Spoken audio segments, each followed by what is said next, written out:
en el papel lo que están haciendo es interpretarla. Los que derogaban no eran los del O sea, Código sí, Legislativo, con de hecho. derogarla me refería a eso. Lo que deroga la ley es el propio Congreso. El propio Claro, Congreso Sí, deroga sí, sus lo he dicho de forma incorrecta. Me estaba refiriendo a eso, más que a más de derogar leyes, me refería a derogar sentencias, podría decir. Bueno, hay como Es que me estaba un refiriendo. objetivo. También es cierto que hay Es como que un a la objetivo vez que en es Estados mínimo, ¿no? Unidos, como en la common law, además, eso es un poco. Derogar sentencias es como derogar ley, porque en la common law Claro, sí, Sí, obviamente genera la un sentencia es precedente. ley. Genera un Entonces claro, es la precedente como eso. jurisprudencia es un antecedente importante. Genera que el poder. Claro. El Poder Judicial es bastante fuerte en el sentido de poder que, claro, legislar puede cambiar el espíritu de una ley, sí. También Sí. es cierto que son fuertemente constitucionalistas. O sea, siento que lo único que está por arriba de la jurisprudencia es, bueno, es su constitución, ¿no? Sí, y la verdad es que tiene Sí, también pero tiene un fetichismo por la Constitución, porque la Constitución de Estados Unidos está escrita en un lenguaje muy arcaico. Hay partes que están muy vagas. De hecho, por ejemplo, la segunda enmienda, si uno la lee bien, no queda claro si el derecho a portar armas es de la población o es que cada estado puede tener un ejército por encima del estado federal. Claro. Que de hecho es la Era idea lo que original de la pasó, segunda de enmienda. hecho, por Sí. mucho tiempo. Es que la forma en la que está escrita es como el culo. Uno la lee y se puede interpretar de muchas formas. Entonces, pero los gringos como que les encanta su constitución y es como... Están enamoradísimos de la constitución, sí. Claro, está prácticamente mezclada con la identidad americana. El hecho de que nosotros tenemos la constitución más antigua del mundo y es como nuestra cosa. Y no funciona. O sea, es el ejemplo de un buen sistema, un sistema jurídico bien acostado. Claro, Es sí, no, es que el problema con hacer con la jurisprudencia es que al final acabas haciendo que el poder el poder judicial es el mismo poder que el legislativo. En cierta manera. Haces que el poder, no es tan así. Yo especialmente porque, o sea, no exactamente, no completamente. no todas las leyes terminan yendo al Tribunal Supremo. Son solamente algunas. No, pero ya no hablo solamente de eso, sino de una sentencia. Un juez sentencia, por ejemplo, que no, por ejemplo, en Estados Unidos no se puede condenar a muerte a un preso que tenga un coeficiente intelectual menos de 80, creo, porque se considera un discapacitado y si lo consideran discapacitado no pueden matarlo. Porque vale, pues esto no viene de que en Estados Unidos a nivel federal se aprobara una ley de que no se puede hacer esto, ¿no? Todo viene de una sentencia. Eso entonces, en cierta manera, has creado una ley. Claro, pero ahí lo que técnicamente hizo el Tribunal Supremo fue decir, ok, No fue el Tribunal Supremo, sino fue un juez como normal y corriente. Pues es que el Tribunal Supremo porque fue un proceso federal, fue un proceso estatal. ¿Qué tipo de...? No estoy seguro, tendría que buscarlo. Porque cada estado tiene bastante como libertad a la hora de crear sus mini leyes. O sea, los estados tienen leyes pequeñas y es porque cada estado incluso tiene su propio congreso a ese nivel. Así como tiene creo que tuvo que ser algo federal entonces. Si fue el Tribunal Supremo va a tener muchísima más influencia como antecedente. Ahora, claro, de hecho, eso pasa, por ejemplo, hay leyes de... Pasa que a veces si tú estás en un estado donde la edad mínima de consentimiento es los 16 años y te vas a otro donde la edad mínima es de 15 años, puede que lo que tú hiciste en uno sea legal y en otro sea ilegal. En otro, sí. Es rarísimo. Pero claro, el Tribunal Supremo determina leyes federales, o sea, leyes que todos los estados tienen que cumplir independientes. Sí. Sí, de hecho, por esto sé que Luisiana, por su pasado francés, no tiene la common, no está vigente la common law, sino está vigente el derecho el código napoleónico, al fin y al cabo. Derecho continental. Continental se dice, sí. Sí, derecho continental, sí, no me estaba saliendo la palabra y acabo diciendo eso, pero sí. El derecho continental. Bastante influenciado por Francia. Estuve leyendo Contis. Ahora, esa diferencia de como de que haya leyes federales, haya leyes estatales, siempre le ha traído problemas a Estados Unidos, porque siempre los estados quieren tener más poder. Esto de hecho se vio hace poco con lo que pasó con Texas, que las leyes de frontera, o sea, las leyes fronterizas, Sí. son un tema federal, pero Texas, el estado de Texas quería que fuera un tema estatal porque ellos querían poner sus propias leyes de cómo hacer la inmigración, básicamente. Pero no lo dejaron porque obviamente es federal y siempre sale un tipo larpeando de no, vamos a secesionarnos, vamos a separarnos, pero ¿entiendes? Como... Sí, no tiene, como que, no tiene más ningún sentido, en verdad. los estados siempre quieren como tener más independencia de lo que el gobierno federal les permite en Estados Unidos. Claro. Pero Lo volviendo que al sí- tema como de la justicia, claro, Estados Unidos, yo diría que si realmente hubiera como un super tribunal que realmente como pudiera justiciar a Estados Unidos en base a como normas de la ONU, sí, o sea, Sí, pagarían muchas reparaciones mínimo. muchos crímenes de guerra, demasiado, o sea, Muchas. Sí. Ese es Sí, el problema, sí, ¿no? no, A ver, no voy a volver a la frase cliché de que la historia la escriben los ganadores, pero sí que es cierto que los que ganan, y son los que están allá arriba, es difícil juzgarlos. a ver, eso es un poco meme, esa historia le escriben los ganadores, porque Estados Unidos ha ganado muchas guerras y lo describen como el culo los historiadores. También es cierto. Sí, Estados Unidos está ejemplo, muy manchado por la historia. pero sí, es cierto, pero es cierto que hay muchas cosas que se han quedado en base a Estados Unidos, ¿no? Por ejemplo, el tirar mierda a la Unión Soviética se ha quedado por Estados Unidos muchas cosas. Por ejemplo, el hecho de decir que en la Unión Soviética no se comía mal, eso es directamente propaganda americana. Sí, mirá, O sea, eso mismo sí, o sea, no. De hecho, hay propios No. documentos de la CIA donde mienten Sí, que se diciendo veía como que eso. se comía mal. Sí. Es que lo que sucedió Claro. fue que cuando cayó el muro, porque de partida, la narrativa que se maneja hoy en día, o la narrativa que maneja la mayoría de las personas era, no, es que la Unión Soviética, porque era comunista, porque era socialista, estaba condenada a fracasar, era una cuestión de tiempo. Eso no, era lo que, eso no era lo que se creía en la Guerra Fría. Lo que se creía en la Guerra Fría es, oye, no sabemos cuándo la Unión Soviética va a caer, probablemente nunca va a caer, y cuando cayó agarró a muchas personas por sorpresa. Y cuando ya cayó, retroactivamente se hizo la idea de que, es que era inevitable que pasara. Pero bueno, en el momento nadie pensaba eso. Nadie pensaba que iba a caer. Sí. No, nadie, o sea, la cuestión... de hecho, es que decirte, la Unión Soviética, hasta 2 décadas antes, estaba en su máximo esplendor económico, ¿no? Mandaba cohetes a la luna, pero podía costeárselo, que decirte, sus ciudadanos no tenían... El crecimiento de la Unión Soviética empezó a bajar como por los años 70, pero aún así se mantenía con un crecimiento bastante elevado. Eso es a lo que iba, ¿no se notaba como algún tipo de debilidad institucional o alguna señal que... No, de hecho, si uno lee los documentos que manejaba la CIA o el Departamento de Defensa de Estados Unidos, lo que se pensaba que era la forma más probable que iba a terminar la Guerra Fría no era con el colapso de la Unión Soviética, era con una guerra. O sea, que literalmente iba a haber una guerra en Europa y ahí se iba a determinar quién ganaba, ¿me entiendes? Pero la idea es como que iba a colapsar sola. Eso sorprendió a muchas personas. Muchas personas no se lo esperaban. Bueno, es que colapsar... De hecho, también yo creo que también es cierto que...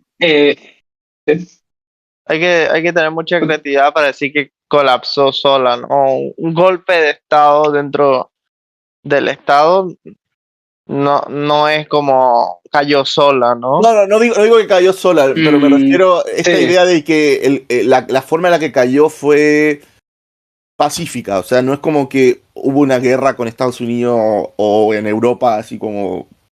¿Me entiendes? Bueno, incluso dentro de la Unión Soviética hubo un golpe de estado a Gorbachev, pero o sea, aparte de eso hubo muchos problemas internos, pero no son internos en sí. No son, o sea, es decir, son internos, pero a la vez son...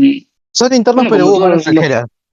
Sería que es como si con Trump Estados Unidos colapsara. A mí me sorprendería que Estados Unidos colapsara, pero reconocería que es un problema interno, ¿me entiendes? Pero lo que pasa con el colapso de la URSS es que no hay fronteras delimitadas muy fáciles de ver. No es como, bueno, tú eres de la facción de derecha y yo soy de la facción de la izquierda y lo que pasó en la disolución de la Unión Soviética es que hubo gente que estaba en varias facciones al mismo tiempo. Y o sea, un comandante militar le decía esto a uno, le decía esto al otro, todos eran más o menos miembros del partido, nadie sabía quién respondía a quién, o sea, hubo mucho desconocimiento. De hecho, el propio golpe de agosto que se menciona aquí fue un golpe de Estado apoyado por Gorbachev. O sea, Gorbachev lo consintió cuando está en sus vacaciones en Ucrania, en Crimea, y dice, bueno, pero lo que vayan a hacer, háganlo, pero a mí no me digan nada. O sea, es como, bueno, si lo van a hacer, pero... ¿Sabes lo que yo he pensado? Es que, bueno, de partida el declive, yo creo que comenzó un poco con Brezhnev, que fue un presidente desgraciadamente muy viejo, dejó como muy osificada la cosa. Logró mantener la Unión Soviética en el sentido de que pudo reprimir algunos intentos de revolución que hubo en Europa del Este, pero yo creo que el punto culmine, o sea, donde fue como en Checoslovaquia dice, porque fue el único. Sí. ¿No fue en Hungría también? ¿O ese fue con Gorbachev? Fue con Khrushchev. Ah, con Khrushchev. Yo creo que el punto como culmine fue cuando subió al poder Yuri Andropov, pero Yuri Andropov estuvo literalmente como medio año y después lo cambió Gorbachev. Yo creo que si Yuri Andropov hubiera seguido en el gobierno... No, estás confundido, estás muy confundido, bro. Yo creo que estáis confundiendo Andropov, luego Chernenko, y luego de Chernenko fue Gorbachev. ¿Cuánto duró Andropov? ¿Cuánto duró? Andropov vivió 1 año y Chernenko vivió 2. Ya, Yuri Andropov era el que tenía como el que seguía como el socialismo como... Te lo voy a explicar así. Da Brezhnev, que es el ala conservadora del partido. Sí. No es el ala izquierda del partido, ni es el ala de derecha. No, es el ala conservadora. Quiere todo se mantenga bien. Dentro del ala conservadora estaba Mikhail Suslov, que era el líder del partido. Suslov muere y queda solamente Brezhnev, de los 3 originales que gobernaban la URSS, porque en el gobierno de Brezhnev gobiernan 3, gobierna Suslov, gobierna Podgorny y gobierna, Gromyko, Brezhnev y Suslov son los que gobiernan. Bien. Nosotros tenemos, cuando muere Brezhnev, una pelea dentro del partido. Está el ala reformista, el ala moderada, que es el ala de Yuri Andropov. Yuri Andropov tenía gente moderada y conservadora que lo apoyaba, y hubo gente que era más reformista y liberal como Gorbachev. Yuri Andropov era uno del consenso para el ala reformista. Yuri Andropov se encarga de que Gorbachev sea secretario de Agricultura de la Unión Soviética, o ministro de Agricultura, pues. Bien. Gorbachev lo nombra y más o menos lo va garantizando. Va nombrando a Yegor Rigachev, va nombrando a diferentes figuras reformistas que lo ayudan. Shcherbanetsky, por ejemplo, que lo van a ayudar. Bien.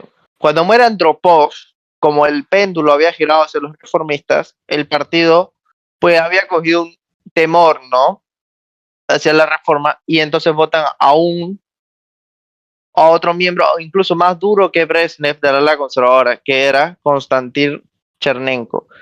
Chernenko se encarga de promover 3 figuras importantes dentro del partido: Viktor Grishin, Grigory Romanov y Volodymyr Shcherbatsky, o Vladimir Shcherbatsky, como se le quiera preferir llamar, porque era ucraniano. Bien. Ellos 3 eran conservadores del partido. Cuando muere Chernenko, como vio muy poco, no tuvo el suficiente tiempo de apartar a los reformistas de los puestos claves. Entonces, dentro del partido, cuando muere Chernenko, Gorbachev se encarga de hacer el Congreso anticipadamente. Entonces, fuera del Congreso quedó Shcherbatsky y Romanov. El único que quedó del ala conservadora es Viktor Grishin, que no era popular. Él no era una figura popular dentro del partido.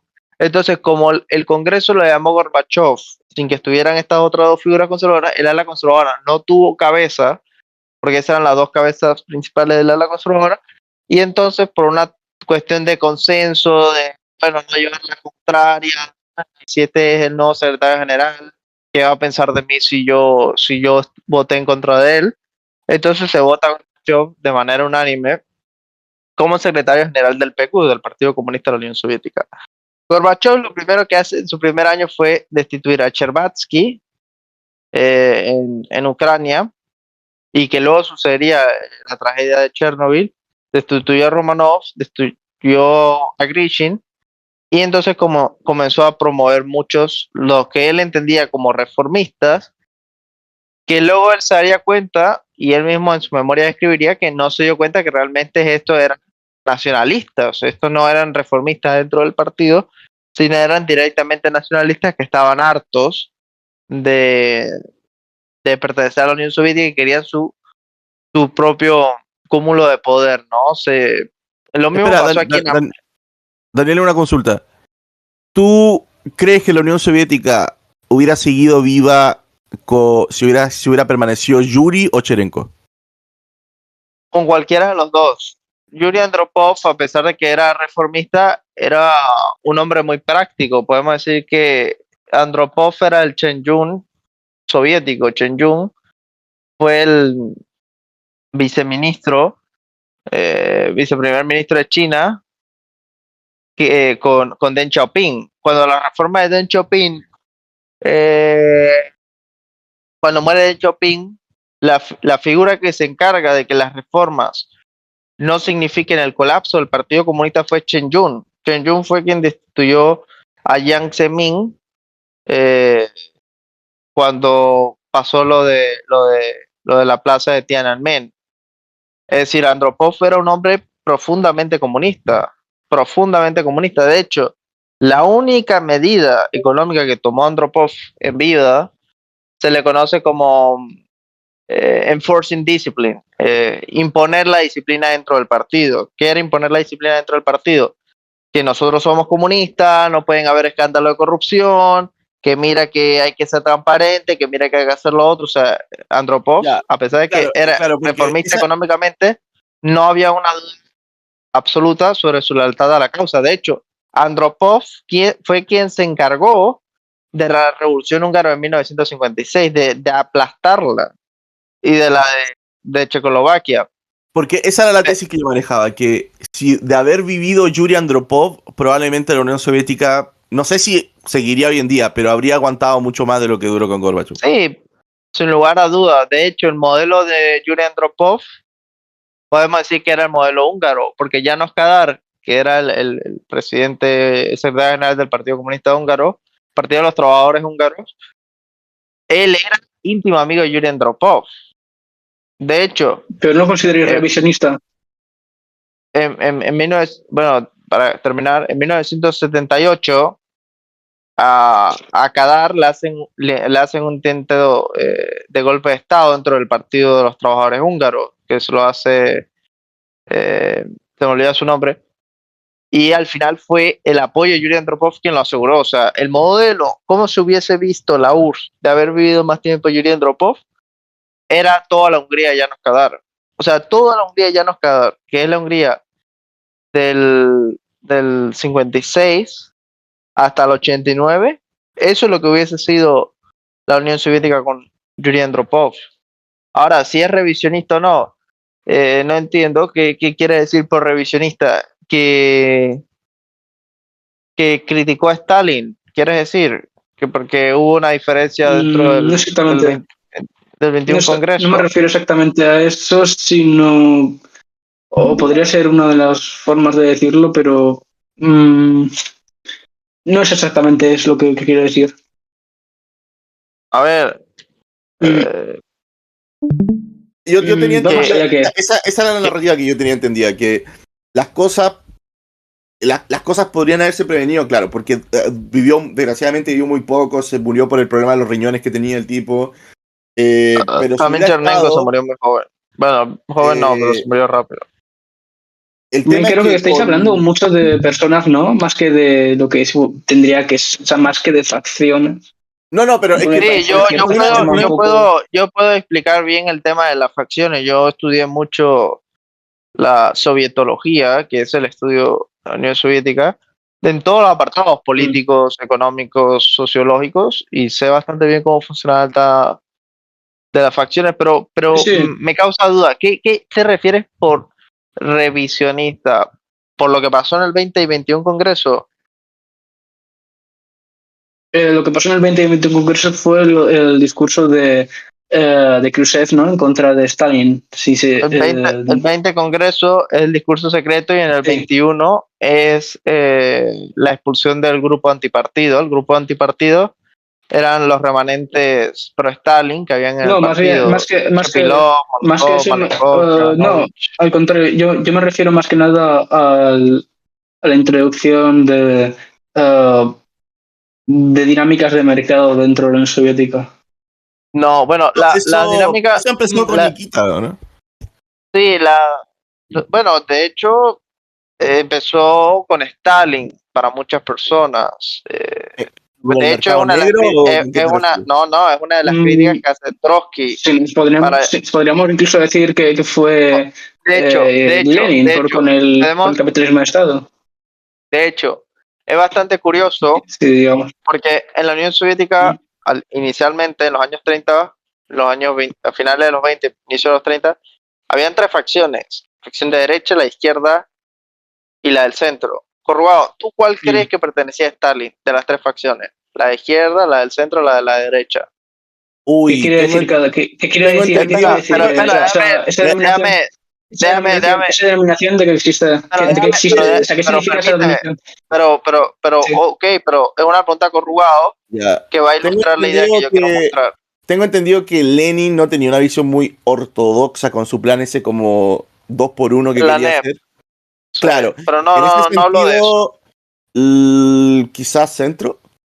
Sí, Stalin de hecho era de la facción del centro. Sí, cómo no. En todos los documentos, incluso los propios documentos dentro del PQ, de la propia época y el propio Stalin, se hablaba siempre de 3 facciones. La facción de la derecha, que era de hecho de un amigo de Stalin, que era... espera, en la derecha pondríamos a alguien como Bukharin, ¿no? Bukharin, ajá. Bukharin estaría a la derecha. La facción de la izquierda era, de hecho, la de Trotsky. Ya. Y la facción del centro era, de hecho, la de Stalin. La facción de izquierda sería por el tema de la revolución permanente. Por supuesto, porque se hablaba de que era un izquierdismo. Ya entiendo. Como hablaba Lenin, ¿no? Entonces sería Trotsky izquierda, Lenin centro, Bukharin derecha. Para hacerse una idea. Ya, de las facciones, claro, esos eran los términos que se usaban. Sí. ¿Qué pasa? Cuando Stalin acaba con la facción de la izquierda primero y luego con la facción de la derecha, porque también se acabó con Bukharin y sus colaboradores, Stalin comienza a introducir lo que era la planificación económica socialista, ¿no? Hubo un problema muy importante en la planificación económica socialista, que era el tema de ¿y qué se hace con lo que se produce? O cómo podemos obtener divisas, dinero fuerte, es decir, no rublo soviético, sino hablamos de libras esterlinas, de francos franceses, marcos alemanes, dólares americanos, o sea, ¿cómo obtenemos divisas? Para eso, Stalin crea lo que se conoce como el COE, Socially Owned Enterprise. Claramente en inglés, obviamente en ruso tendrá otra palabra. ¿Y qué era? Era un cúmulo de directivos de empresas que se encargaban de comercializar esas empresas en países capitalistas. O sea, yo era un director de una empresa soviética de la época de Stalin, y entonces yo escribía al Gosplan, ¿no? Que era el comité de planificación. Bueno, con nuestra producción tal y tal y tal, podemos estimar que tenemos 500 lavadoras para exportar, por ejemplo. Entonces decía, bueno, te vamos a probar un viaje a Reino Unido, Holanda y Francia, a ver dónde lo puedes vender al mejor precio y trata de conseguir los contactos. Entonces le pagaban el viaje. Por eso se vendía, por ejemplo, vodka soviético. Claro, ojo que incluso hubo congreso, o sea, audiencia en Estados Unidos por el tema de el miedo de los rojos, que habían como empresarios rojos en Estados Unidos. Sí, claro. Incluso en España. Y de hecho hay muchos empresarios estadounidenses que defienden a China, no porque les importe un carajo a China, sino porque es su dinero el que se ve afectado. Bien. Sí. Entonces, ¿qué pasó con esto, con este modelo? Espera, Daniel, un punto entre comillas. Quiero saber solamente tu opinión muy rápida. ¿Qué opinas de este libro? Que lo he leído y no estoy muy claro de la postura, si es correcto o no. que se llama Wall Street y la Revolución Bolchevique, de Anthony Sutton. Lo conozco de referencia, pero nunca lo he leído.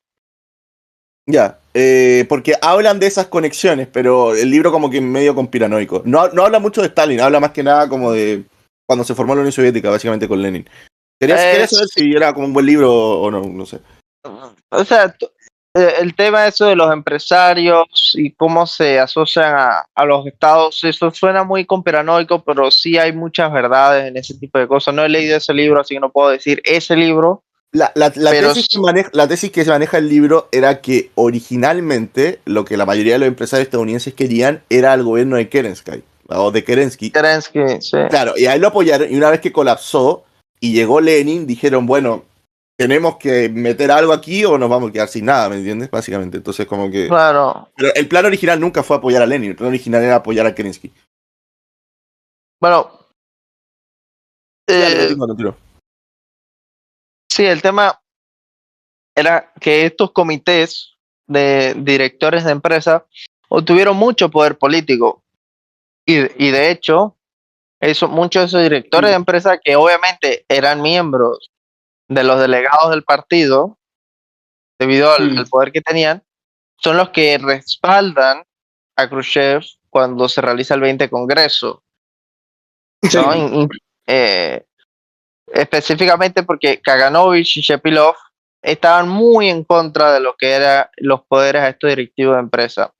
Entonces ellos apoyan a Khrushchev y con la apertura de Khrushchev, lo que se conoce como el deshielo, él profundiza dándoles más poderes a esos directivos de empresas que eran y fundacionales de Stalin. O sea, fue una creación propia de Stalin, fue una aportación genuina de él hacia cómo él entendía que se tenía que construir el socialismo. Bien. Y lo que hizo Khrushchev fue profundizar en eso.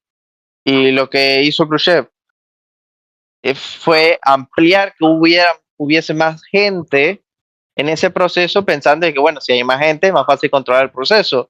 Lo que no entendió es que haciendo eso lo que provocó fue una camarilla de directores de empresa de que todos se ponían de acuerdo porque entre todos ellos comenzó a haber un mayor negociado, un mayor peculado y se intensificó mucho la corrupción.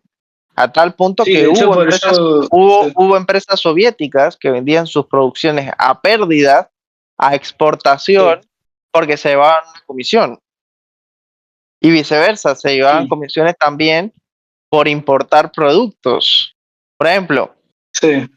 Entonces, ¿qué pasa? Es que muchos directores de empresa se veían directamente beneficios por no ofrecer las camisas que tenían en stock, sino esperar que la gente se molestara y pidiese, le llegaba una carta al comité central de, bueno, las personas en tal ciudad, no sé qué, dicen que no hay camisas, que no hay stock, que no hay esto. Entonces se aprobaba una partida extraordinaria y entonces los directores de empresa cogían esa partida extraordinaria de dinero y entonces ahora sí compraban productos. Oye, fue por eso que creció el mercado negro durante el periodo. Porque sé que existía con Stalin, pero era muy pequeño. Y de ahí podemos ir también al crimen de corrupción, el gran escándalo de corrupción de Uzbekistán. Uzbekistán era Uzbekistán, yo creo, o si no era Kazajistán, pero estoy casi convencido de que era Uzbekistán. En estas repúblicas, también por idea de Stalin, se le ocurrió la idea, que resultó ser un desastre, de producir algodón, ¿no? Porque decían, bueno, el socialismo es tan bueno que entonces vamos a sembrar algodón en el desierto, ¿no? Y el algodón es una producción que requiere muchísima agua, por eso se produce en el sur de Estados Unidos. Fue un desastre ecológico, creo que drenaron un lago entero. Sí, el mar Aral. Era un mar, sí, fue un desastre ecológico. Pero no hablo solo de eso, sino es que fue un desastre económico, de corrupción. ¿Por qué pasaba? Eso lo empezó Stalin, sí, y Stalin, bueno, la alternativa de Stalin no era usar el mar de Aral, sino la alternativa de Stalin era llevar los ríos de Siberia hasta Turkmenistán, lo que se conocía como el gran proyecto de terraformación de tierra. Una cosa así. Tiene mucho más sentido que drenar un mar entero.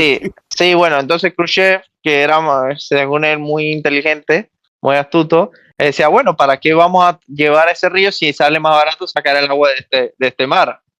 ¿No? Entonces destinaron el agua de ese mar, donde no cae lluvia, a distribuirla a esas granjas de algodón. Es el maíz mar, pero era más bien un lago, ¿no? No, es que, era un lago muy grande o era un mar. Era un mar. Es original. No estaba conectado con otros. No, es un mar.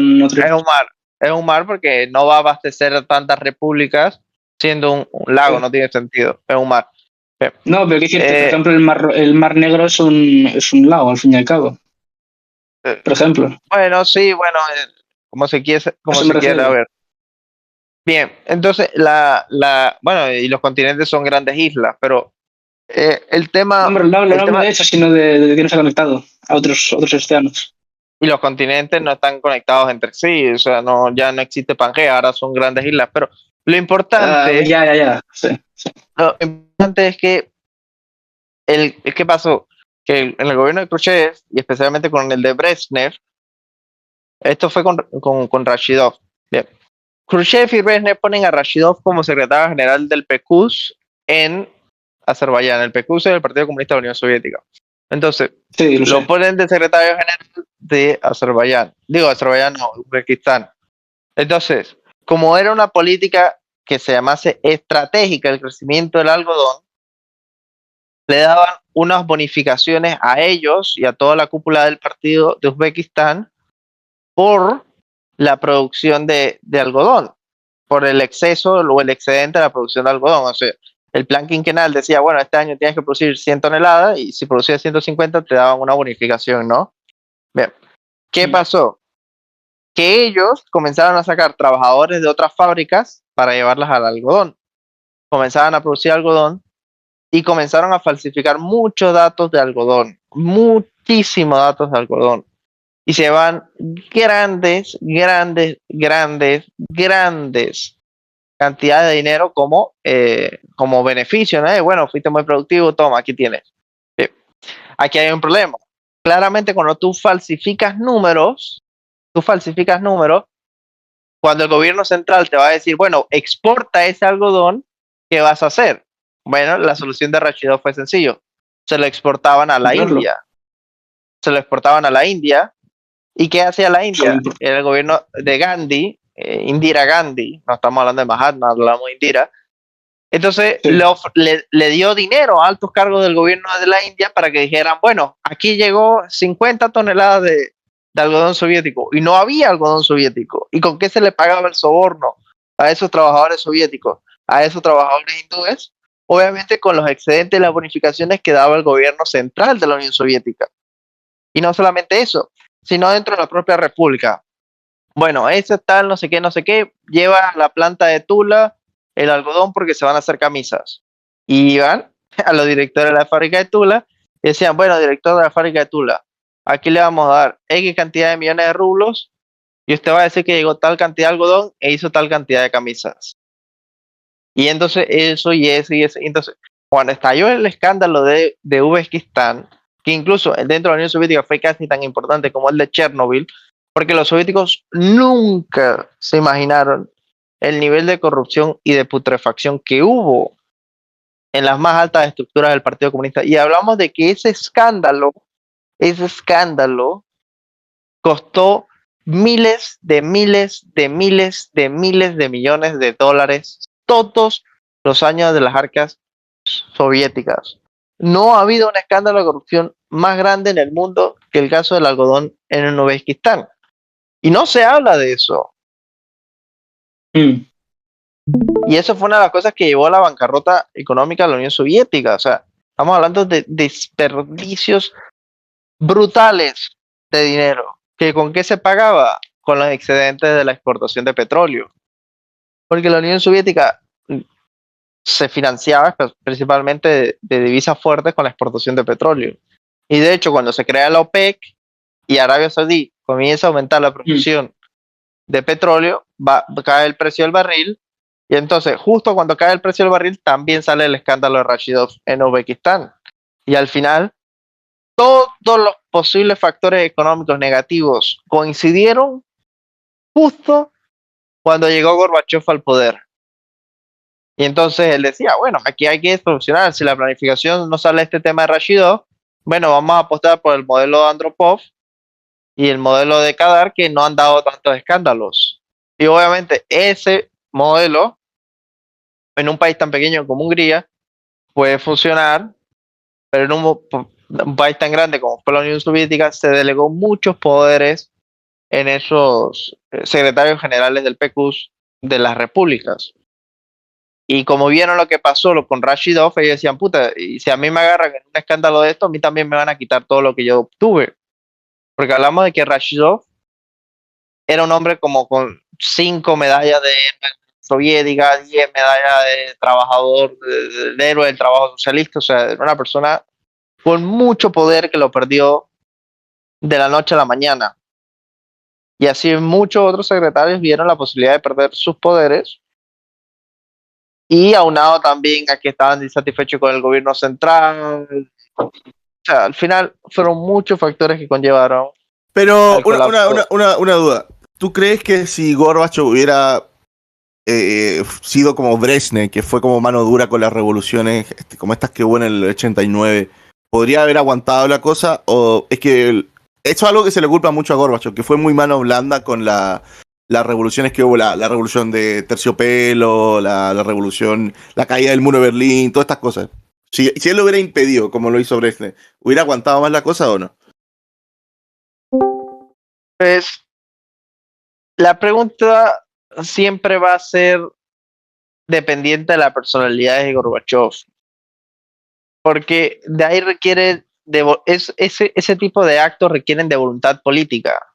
Bien, es como muchas políticas que pueda tomar el Ejecutivo de Estados Unidos si gana Trump o no. En Medio Oriente, eso depende de la voluntad política del Ejecutivo. Y sobre Gorbachev no lo hizo porque no tenía Gorbachev, claro, yo no creo que Gorbachev hubiese tenido esa voluntad política. Pero de haberla tenido, hecho, ¿tú crees que qué tanto habría cambiado la historia? Mucho. ¿Tú crees que seguiría con la Unión Soviética si hubiera prevenido esas revoluciones? ¿O la hubiera detenido? Sí, no creo que hubiese colapsado la Unión Soviética. Dios mío, tantas cosas. ¿Sabes que el otro día estaba leyendo precisamente de la caída del muro de Berlín? De exactamente cómo sucedió.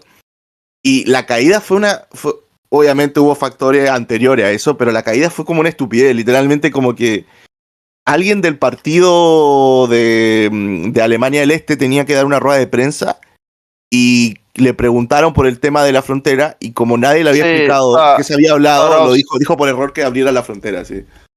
Sí, estamos hablando de, creo que era, no sé si era, claro, yo digo Swarovski, pero creo que tenía otro apellido, Swarov algo, sí. Claro, pero era como justo se dio que ese día hubo una reunión y nadie le explicó a él que se había hablado en esa reunión y él no había estado ahí. Y tenía que dar una rueda de prensa. Fue como... Claro, esa es una pregunta que hace un periodista italiano, y este muchacho, cuando fue nombrado por Egon Krenz, que era el nuevo secretario, ¿no? Sí. Y entonces él hace una conferencia de prensa. Gunther Schabowski. Yo tenía Swarovski, pero era Schabowski. Una pregunta. Él hace esta entrevista y dice, bueno, que yo sepa ahora mismo. Sí. Y ahí fue que la gente comenzó a decir, bueno, aquí lo acabo de ver por la televisión, dijo que podíamos cruzar, yo quiero cruzar, ya quiero irme, no sé qué. Claro, y además los guardias del muro estaban ahí, tenían como a miles de personas afuera, no podían detenerlo, y dijeron ya que pasen solamente, y ahí como que... Sí, no pueden disparar tampoco porque sería se hubiese visto como una atrocidad, ¿no? Claro, porque uno diría, oye, la prensa dijeron que se abrió el muro y ahora nos están disparando, no sé qué está pasando, es como, sí, no, habría sido un desastre. Yo creo que la cosa ya estaba por caer, pero yo creo que si esa rueda de prensa no hubiera sido así, probablemente el muro hubiera aguantado mucho más. Porque creo que el muro cayó como en noviembre, fue como a fines de año. Sí, hubiese aguantado unos cuantos meses después. Lo que pasa es que, o sea, eso tiene toda su explicación. Bien. El CAME, que era el bloque económico de la Unión Soviética, compraba y vendía a precios preferenciales a los países socialistas mucho de su producción. Pero esto tiene que ver con el plan económico o o sea, quiero decirte, eso tiene que ver con la planificación dentro, no me acuerdo cómo se llama el pacto, no es un pacto, es como el CAME, el Consejo de Ayuda Mutua Económica. Varsovia, ¿de qué estás hablando? Sí, el CAME, el CAME, el Consejo de Ayuda Mutua Económica. No tiene nada que ver. ¿Y tiene que ver con eso o no? A ver, sí, el CAME, la Unión Soviética compraba este precio preferencial a través del CAME. Cuando llega Gorbachev, es lo primero que hace para ahorrar dinero, es decir, bueno, Cuba no te voy a dar más subsidios, Bulgaria no te voy a dar más subsidios, Rumanía tampoco, igual no le da mucho, y a la Alemania del Este, que era la más importante, también le digo, mira, ¿sabes qué? No hay plata, así que ya no te podemos comprar X cantidad de la producción. Bien. A todo eso, Erich Honecker tenía un tipo de cáncer, no sé si era en el hígado, en alguna parte tenía cáncer por Honecker, y aprovechan en una de sus citas médicas en Rumanía para hacer un congreso del partido y lo sustituyen por Egon Krenz. Egon Krenz no era un reformista, Egon Krenz era un moderado, ¿no? Era un poquito más conservador que Andropov, pero sí quería hacer solamente una apertura económica, ¿no? Él, como ve que va a colapsar los ingresos debido a los precios preferenciales de la Unión Soviética, decide sustituirlo con un plan de participación dentro del mercado y va a la Alemania del Oeste a solicitar un préstamo para decirle, mira, los dos somos alemanes, nosotros queremos abrirnos más al mercado, que mira que la perestroika, que mira que la glasnost, que mira que estamos tratando de hacer los cambios, así que necesitamos que nos prestes dinero, ¿no? Y la Alemania Occidental ya antaño ya le había prestado dinero a la Alemania Oriental, ¿no? Pero la Alemania Occidental, bueno, ya tenía ahora para exigir, porque Gorbachev ya había dicho que no iba a intervenir en ningún país socialista y que si se tenían que caer, se caían. Y entonces le dice a los orientales que, bueno, yo te lo presto, pero no puedes hacer un cambio cosmético, no puede ser de, bueno, unas palabritas, no, tiene que ser una cuestión importante. Y a todo esto participa el alcalde de Berlín, que era Willy Stop. Bien. Ellos llegan a un acuerdo de que, bueno, ese cambio, a cambio del dinero prestado, va a ser la libre circulación de Alemania. Es decir, que los occidentales puedan ir libremente a la oriental y los orientales a la occidental. Obviamente eso tenía como efecto también la demolición del muro de Berlín. Y como todo eso eran cuestiones que estaban pasando de la noche a la mañana y ellos tenían tenían esta rueda de prensa, bueno, al final se dio mal una información, luego eso llegó a la otra y al final colapsó el muro. Y cuando colapsa el muro, no colapsa la Alemania del Este. La Alemania del Este aguanta un año más. Pero ya mucha gente pues no volvía a sus puestos de trabajo en las fábricas, mucha gente no volvía a sus puestos de trabajo dentro del gobierno. La Alemania Occidental tiró para atrás y dijo que no iba a prestar el dinero, entonces no había con qué pagar los créditos y los acreedores. Entonces al final gobierno de la RDA se disolvió en el aire y prácticamente hay una anexión de la Alemania Occidental a Oriental, o sea, la desaparición de la RDA no es como la gente piensa que cayó el muro y cayó. No, fue mucho más tiempo. Fue como. Pero la caída del muro fue como una parte clave del proceso. Espera, Daniel, mucho cambio porque hizo que mucha gente de un día a otro no tenía trabajo. Daniel, una consulta. Un tiempo. Este fue otro paso clave como en la caída de la Unión Soviética. Ese plebiscito que hizo Gorbachev, que de hecho lo perdió porque la gente votó que quería mantener la Unión Soviética, ¿por qué Gorbachev lo rechazó? ¿Por qué se hizo el tonto con ese plebiscito? Lo que pasa es que ¿qué pasa? La forma en la que estaba establecida la Unión Soviética no podía haber una oposición política al Partido Comunista. Y Gorbachov lo que quería era la apertura de partidos políticos. Entonces, como no podía haber un partido dentro de la Unión Soviética, él lo que propuso fue una unión. Una Rusia imperial. Una especie de Rusia imperial, pero sin imperio. O sea, me refiero a una unión de estados soberanos, por decirlo así, dentro de una confederación muy. Esa es una cosa muy amplia, una confederación de república de esto. Y entonces, como ahí ya podría haber cualquier organización política que quisiera, que bueno, que esa era la forma en que iban a acabar con el monopolio del Partido Comunista. Y de hecho, fue por ese mismo plebiscito que se lleva el golpe de agosto.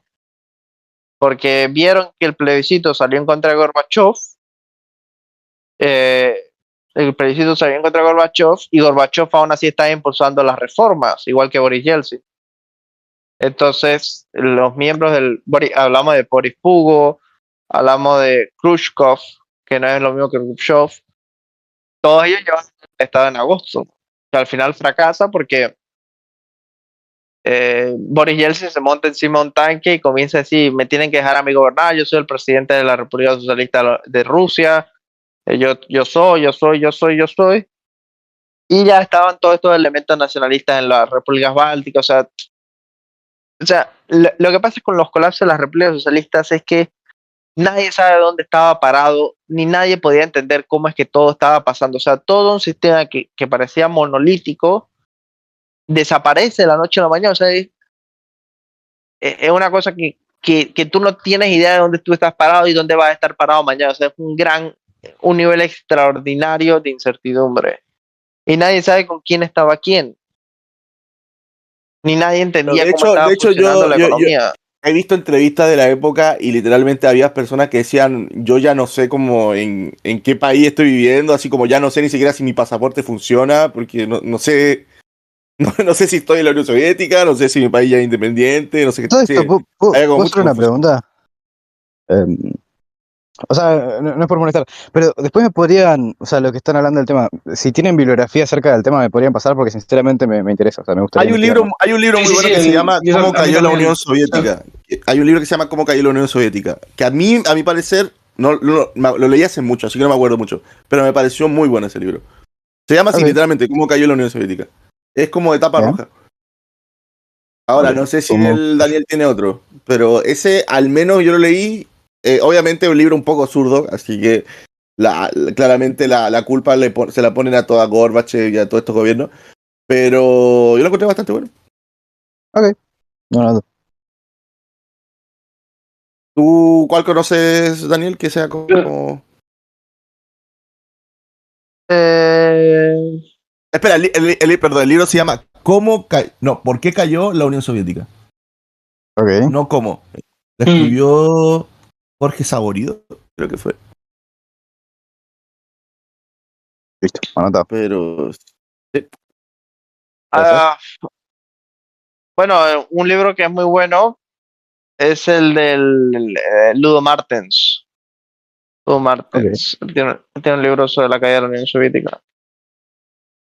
Ok, Ludo Martens, me apunto. Pero sí, o sea, el colapso de la Unión Soviética es una cuestión extremadamente complicada. O sea, ni las personas que vivieron eso lo entienden. De hecho, nadie hace el esfuerzo por entenderlo. ¿Qué quiero decir? Claro, porque como te digo, eso es lo que decía yo, la narrativa actual era como que como que iba a caer sí o sí, era inevitable, era como una cuestión meramente como destino económico. Pero si uno ve realmente qué pasó, no era como tan inevitable ni era como una cosa de destino económico. Es como la gravedad. Tú dices, bueno, pero la gravedad. Y tú dices, puta, qué obvio que la gente no supiera que hubiese gravedad antes. O tú te pones a pensar en los esclavos y tú dices, puta, ¿y cómo esos esclavos no se rebelaban contra sus amos? Y tú dices, y bueno, ¿y cómo la gente antes se permitía vivir bajo reyes absolutistas? Obviamente tú dices eso porque vive en la contemporaneidad. Dentro de 200 años la gente va a decir mismo de ti. O sea, es un cego del vencedor, ¿no? o es un sesgo de una persona que está adelantada en el tiempo, pero en esencia para mí es una cuestión ridícula. Sí, en la época era como insospechado que colapsara tan rápido, así como de esa forma. Sí, hoy en día la gente te dice, no, es que sí, incluso cuando escuchas a gente del estilo de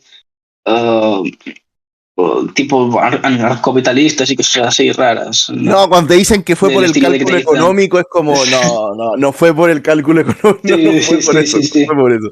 Fue por una serie de políticos, una serie de revoluciones, un montón de cuestiones.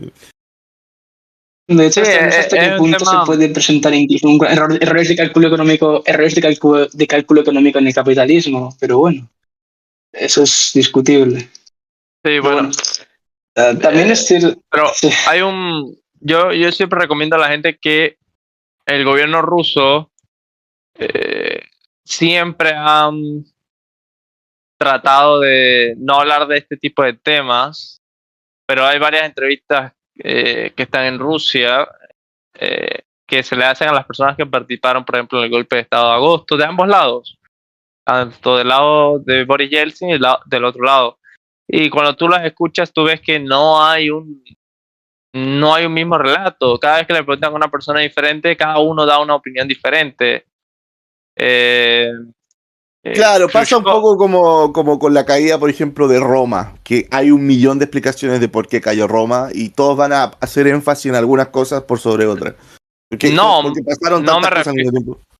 Sí, lo curioso es que yo no me refiero a eso, que eso sería una cuestión entendible, sino que tienen una diferencia en cómo ocurrió al mismo tiempo. O sea, uno dice, bueno, a mí Gorbachev me dijo esto, a mí Boris Yeltsin me dijo esto, nosotros pusimos las tropas aquí, dice, este no puso las tropas aquí, este me amenazó, este no me amenazó. O sea, no hay un relato. O sea, ni siquiera hay como ni siquiera hay como una concordancia con los hechos fácticos. No hay una concordancia con los hechos. O sea, entre las personas que participaron de ambos lados.